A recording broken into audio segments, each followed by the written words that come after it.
Hai semua, assalamualaikum. Hari ini aku bikin risol mayo lagi. Udah sering banget ya bagikan resep risol. Nah, ini banyak banget yang suka dengan racikan saus mayonya yang berbeda dari sebelumnya. Di sini ada rasa pedesnya, nggak enek sama sekali, makin enak banget. Teman-teman harus cobain. Ini hasilnya juga sangat banyak, cocok banget untuk ide jualan. Bagi yang mau jualan risol pakai resep ini aja, insya Allah laris.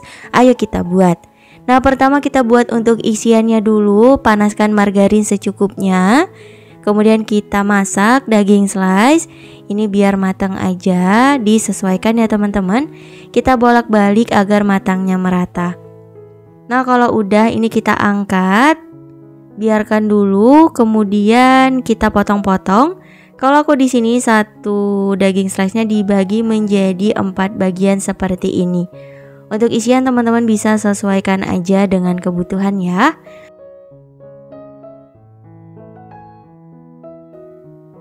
Lanjut untuk telurnya udah aku rebus sebelumnya, kita pakai secukupnya juga ya. Untuk satu butir telur di sini aku bagi menjadi 8 potong. Nah, kira-kira seperti ini teman-teman. Jadi nanti kalau teman-teman buat, isiannya bisa disesuaikan aja dengan jumlah kulitnya. Kalau udah kita sisihkan. Nah, di sini kuncinya kita racik untuk saus mayonya. Di sini aku pakai mayonesnya sekitar 500 gram. Kemudian tambahkan saus barbeque, ini sekitar 1 sendok makan. Lebih boleh, bisa disesuaikan aja dengan selera. Tambahkan juga saus spaghetti, ini 1 sendok makan juga. Jadi ini racikannya beneran enak banget teman-teman. Ikutin merek yang aku gunakan agar rasanya itu sama ya. Ini beneran mantul banget. Kemudian tambahkan juga susu kental manis sebanyak 2 sendok makan. Nah, kalau udah tinggal kita aduk rata aja. Nah, untuk isian saus mayonya ini kalau kurang teman-teman buatnya bisa lebih banyak. Untuk resepnya dikalikan aja.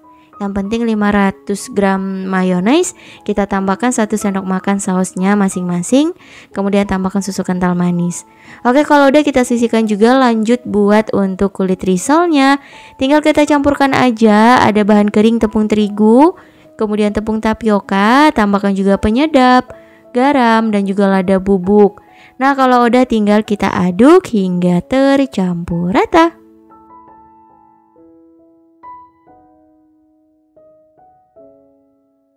Setelah tercampur rata, selanjutnya tuang air. Ini aku pakainya sekitar 1600 ml. Jadi nanti ketika menuang airnya bisa disesuaikan aja dengan kelembaban tepungnya teman-teman. Atau disesuaikan dengan kekentalan dari adonan yang ingin kita hasilkan. Nah, kalau udah rata hasilnya seperti ini, kemudian kita tambahkan 2 butir telur. Dikocok lepas. Lalu tambahkan juga minyak goreng sebanyak 6 sendok makan. Jadi nanti kulitnya itu anti lengket. Nah, hasilnya seperti ini, tinggal kita aduk hingga benar-benar tercampur rata. Setelah tercampur rata, hasil adonannya seperti ini teman-teman. Lanjut kita aduk pakai spatula ya. Pastikan di bagian bawah tidak ada tepung yang mengendap. Lanjut, kalau udah rata kita saring adonannya agar hasilnya itu lebih mulus. Nah, untuk hasil airnya kira-kira seperti ini teman-teman. Di sini aku masaknya pakai teflon kualik seperti ini. Kalau misal teman-teman mau pakai teflon biasa juga boleh. Untuk pertama ini aku oles dengan minyak goreng. Cukup sekali aja di awal, untuk seterusnya tidak perlu dioles. Kita panaskan teflonnya hingga benar-benar panas, apinya kecil aja. Kita celupkan ke adonan. Nah, hasilnya kira-kira seperti ini teman-teman. Kalau misal ada bagian bolong, ini kita timpa lagi dengan adonannya menggunakan kuas seperti ini. Tunggu hingga permukaannya kering dan bagian pinggirannya itu melepas. Dan kita balik, tuh hasilnya nggak lengket. Cakep banget ya. Untuk kekentalan adonan perlu diperhatikan banget ya teman-teman. Kalau misal terlalu cair, itu kalau pakai teflon kualik seperti ini hasilnya terlalu tipis. Jadi hati-hati menuang airnya. Kalau misal pakai teflon biasa, itu cenderung adonannya lebih bagus cair ya. Kalau untuk teflon kualik cenderung ke kental adonannya, agar hasilnya nggak terlalu tipis. Nah, di sini ada juga tips agar kerjanya itu lebih cepat. Teman-teman bisa pakai metode ini.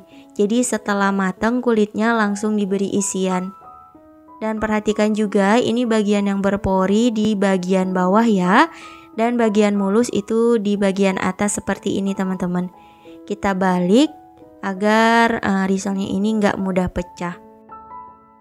Kita beri isian saus mayonya, kemudian daging slice-nya dan juga telur. Nah, kita bungkus seperti ini. Untuk tipsnya juga agar ketika goreng itu nggak mudah pecah, ini ketika membungkus jangan terlalu rapat banget ya teman-teman. Jadi asal terbungkus aja seperti ini. Insya Allah nggak mudah bocor. Oke, begitu seterusnya ya.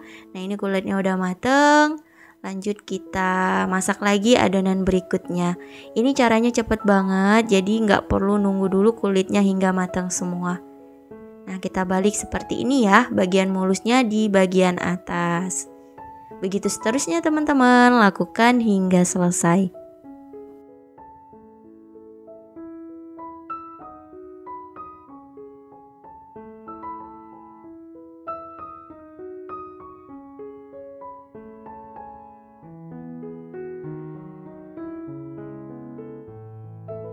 Alhamdulillah semua risolnya udah selesai diberi isian. Nah, hasilnya sebanyak ini. Lanjut kita balurin ya. Di sini aku pakai larutan tepung terigu. Kalau misal mau pakai putih telur juga boleh.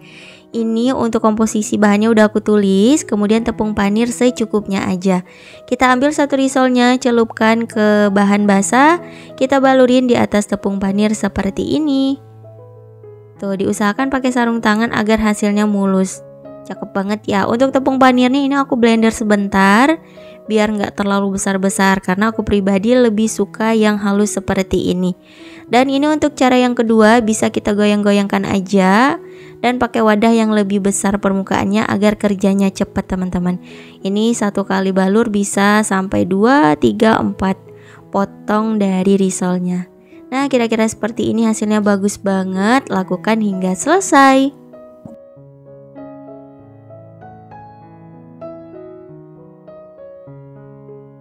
Nah, kalau untuk ide jualan bisa kita simpan dulu ke dalam box seperti ini, jadi disusun rapi aja. Dan kalau untuk jualan pagi hari kita keluarkan subuhnya, itu bisa digoreng. Diamkan aja sekitar 30 menit agar tidak terlalu dingin banget ketika digoreng, jadi hasilnya nggak terlalu berminyak. Nah, tinggal kita simpan aja di dalam chiller teman-teman. Dan atau bisa juga langsung kita goreng. Ini panaskan minyaknya, api kecil aja ya. Untuk apinya jangan terlalu besar, tapi pastikan minyaknya ini benar-benar panas ketika menggoreng dan tenggelam seperti ini untuk meminimalisir kebocoran. Dan kita baliknya cukup 1-2 kali aja agar tidak menyerap minyak. Kalau misalnya keburu ada yang ingin meletus, itu cepet-cepet diangkat agar tidak pecah dan mayonya keluar.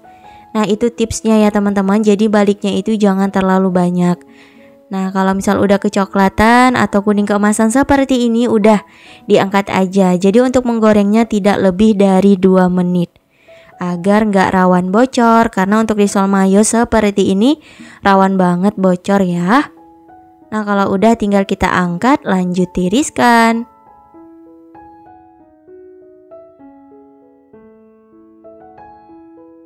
Untuk menggoreng berikutnya, pastikan untuk remahan dari tepung panirnya kita bersihkan seperti ini agar hasil berikutnya bagus dan tidak ada yang kecoklatan. Begitu seterusnya, untuk ide jualan bisa kita kemas menggunakan paper cup seperti ini atau tanpa paper cup juga nggak masalah. Atau mau pakai paper cup yang bentuknya bulat itu juga bisa teman-teman. Nah, hasilnya kira-kira seperti ini. Ini udah dingin, bisa kita kemas menggunakan plastik OPP. Untuk ukurannya disesuaikan aja dengan besar risol mayo yang kita buat. Nah, tinggal kita pasang aja perekatnya seperti ini. Gimana teman-teman? Gampang buatnya ya. Insya Allah ini anti gagal. Rasanya juga enak banget. Bisa untuk ide usaha dari rumah. Tambahkan stiker ucapan agar lebih menarik. Dan ini hasilnya. Masya Allah bagus ya. Nah, kalau udah selesai, ini untuk dalamnya. Terlihat tuh mayonya lumer banget, nggak kering sama sekali. Dan ini rasanya beneran enak, ada rasa pedesnya juga. Pokoknya mantul, kulitnya itu lembut. Teman-teman bisa cobain ini di rumah, bisa untuk menambah kreasi ide jualannya. Kalau misalnya ada yang gagal, itu jangan disalahin resepnya ya teman-teman, tapi perhatikanlah tips-tips yang ada di video agar nggak gagal. Nah, hasilnya kira-kira seperti ini. Teman-teman bisa lihat ya, ini mayonya beneran masih lumer banget. Ini enak banget ketika cobain, gak cukup satu. Masya Allah enaknya. Selamat mencoba ya. Nah, kalau untuk jualan di pagi hari ini kita diamkan dulu sekitar 15-30 menit di suhu ruang setelah keluar dari chiller ya. Lalu kita goreng deh. Nah, hasilnya kira-kira seperti ini. Untuk menggorengnya, ini pastikan minyaknya panas, api kecil aja. Untuk cara ngetesnya, kita ambil sedikit tepung panir, kita masukkan aja ke minyaknya. Kalau udah berdesir, tandanya minyaknya udah panas. Dan lanjut deh kita goreng hingga mateng, dikemas dan bisa untuk dijual. Oke teman-teman, selamat mencoba. Semoga berhasil, semoga suka sama rasanya. Insya Allah kita bertemu lagi di next video. Wassalamualaikum warahmatullahi wabarakatuh. Bye bye.